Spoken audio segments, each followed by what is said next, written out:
Halo Sobat Podcast, selamat datang di episode kali ini, aku Muhammad Alif Syafar. Dan aku Hans Sandi Adiatama.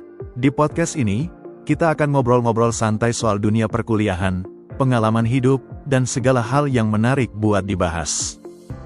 Betul banget. Nah, kali ini kita mau bahas topik yang mungkin udah nggak asing lagi buat mahasiswa baru. Yup, kita akan ngobrol soal ospek. Untuk itu, kita nggak sendiri, karena kita kedatangan narasumber yang sudah punya banyak pengalaman di dunia kampus. Yuk, kita sambut Ahmad Ihya Ulumuddin. Halo, Sobat Podcast. Terima kasih sudah mengundang aku. Aku Ahmad Ihya Ulumuddin, dan sekarang aku aktif sebagai Ketua Himpunan Mahasiswa. Jadi, sebelum kita bahas lebih jauh, aku pengen tanya dulu nih ke Ahmad, sebenarnya ospek itu apa sih menurut kamu? Ospek atau Orientasi Studi dan Pengenalan Kampus adalah sebuah kegiatan yang tujuannya mengenalkan mahasiswa baru pada lingkungan kampus. Biasanya, ospek itu meliputi pengenalan sistem akademik, budaya kampus, dan juga membangun relasi dengan teman-teman baru. Menurut kamu penting nggak sih ospek diadakan? Penting banget, karena ospek bisa jadi jembatan buat mahasiswa baru supaya nggak kaget dengan transisi dari sekolah ke dunia perkuliahan.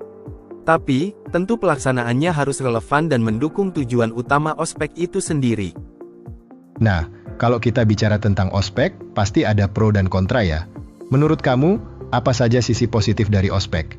Sisi positifnya banyak. Pertama, mahasiswa baru jadi lebih kenal dengan lingkungan kampus, termasuk teman-teman seangkatan dan senior. Kedua, ospek juga bisa memberikan wawasan awal tentang cara belajar di kampus yang berbeda dengan di sekolah. Lalu, bagaimana dengan sisi negatifnya? Sayangnya, ada beberapa pelaksanaan ospek yang kurang sesuai, misalnya kegiatan yang terlalu melelahkan atau tidak relevan dengan kebutuhan mahasiswa. Bahkan, ada yang mengarah pada perpeloncoan, yang tentu saja harus dihindari. Setuju banget, ini sering jadi bahan diskusi. Kalau dari pengalaman kamu sendiri, apa yang paling berkesan dari ospek? Yang paling berkesan buat aku adalah sesi sharing dengan alumni dan senior. Dari situ, aku dapat banyak insight tentang bagaimana cara menjalani perkuliahan dengan efektif, dan juga motivasi untuk aktif di organisasi kampus. Wah, itu pasti membantu banget ya. Ada nggak sih teman-teman kamu yang merasa ospek kurang bermanfaat? Ada juga, terutama mereka yang merasa ospek terlalu formal atau kurang melibatkan mahasiswa baru secara aktif. Tapi itu kembali lagi ke bagaimana konsep ospek dirancang. Jadi, desain ospek yang menarik itu memang kuncinya ya. Kalau kamu boleh kasih rekomendasi, bagaimana ospek seharusnya dilakukan, supaya lebih relevan dan bermanfaat?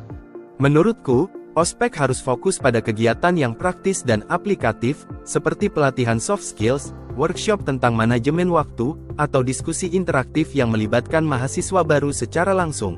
Selain itu, penting juga untuk menjadikan ospek sebagai pengalaman yang menyenangkan, bukan sesuatu yang membebani. Wah, itu ide yang bagus banget. Semoga pihak kampus yang mendengarkan podcast ini bisa terinspirasi ya.